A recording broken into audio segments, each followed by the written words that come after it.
Welcome to Chapter 4, Sections 7 and 8, Optimization.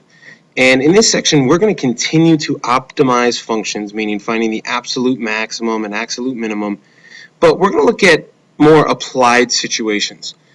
In the past, in Section 6, we were given the function and we had to maximize the function or minimize the function, which is optimization. And in this section, we're not going to really have the functions. We're going to have to create these functions based on situations. So let's take a look at an example. So let's say we have a piece of wire of length L and it's bent into a shape, a rectangle. And we want to know what dimensions are going to produce a maximum area. Okay, so we write there the keyword maximum. That's telling us we want to maximize something here. So we have to come up with a function that we will maximize. Well, since we want to maximize the area, we need an area function.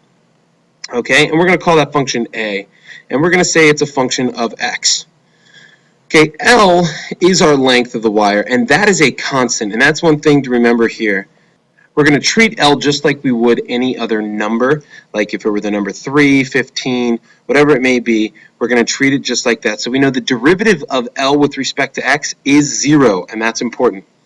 Okay, now what is x? Well, we're going to call x one of our dimensions of our rectangle that we're going to make here. Now, the other dimension is 1/2 of L minus x. And this might be a little tougher to figure out where this comes from, but I'm going to leave it up to you. It's just a little algebra. If you call the other dimension, say y, you know that 2x plus 2y has to equal L. Well, if you solve for y here, it's 1/2 L minus x. Okay, so that's what we're going to write it as. We're going to write it as an expression of 1/2 L minus x. So that way we only have one variable that we're concerning with. X is our only change. Now before we move on, let's talk about what is our domain of x. And that's important here for all these optimization problems. We create our interval because x is some number. It could change, but we know it can't be any number under the sun. It's not going to be some open interval from negative infinity to positive infinity because we have constraints on x. X has to be bigger than 0, so it can't equal 0 because if it equals 0, then we have no area and we just have a length of wire.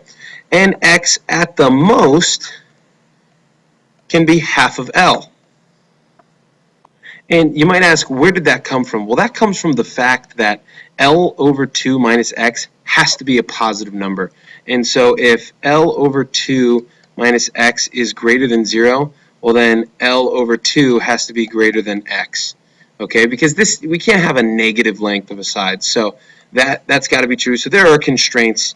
That is our interval that we're going to use here. We're going to use the closed interval from 0 to L over 2.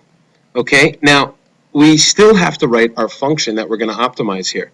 Well, we're dealing with a rectangle, and the area of a rectangle is just the length times the width. So our function is x times the quantity, L over 2 minus x. So this is our function here, and we're going to go ahead and distribute and say that we have L over 2x minus x squared.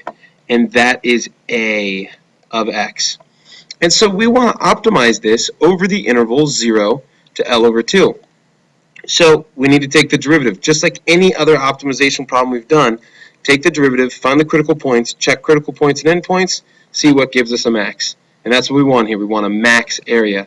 So A prime of x is going to be equal to L over 2, because remember, L is a constant, so we don't need a product rule here. Just because L is a letter doesn't mean it's a variable. Okay, so L over 2 minus 2x. Well, when we set this equal to 0, we see that, okay, well, what's going to happen? What x is going to give us a 0? That's x equal to L over 4. And so that is our only critical point here. And we need to check, is this a maximum or is this a minimum? Because there's a chance that it actually could be a minimum, in which case our endpoints would yield a maximum. So we have to check into our original function if we have L over 4. So what is A of L over 4?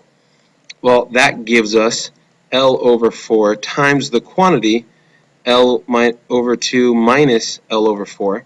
So this gives us L over 4 times L over 4, because the difference of 1/2 L, 1/4 L is 1/4 L. So that gives us L squared over 16. Now, that in fact is our maximum. So we are maximum at the point L over 4, L squared over 16. Now, how do we know it's a maximum? Well, let's check our endpoints.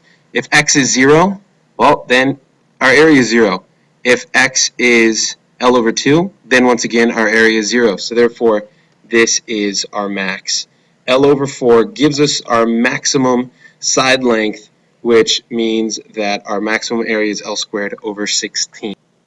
Now, what I want you to do is to take a look on page 288, and I want you to try number 7 and 11. And actually, I'm going to cross out number 28 here. If you just try these two problems before you come into class tomorrow, you'll be on a good track to cover this section. Thanks.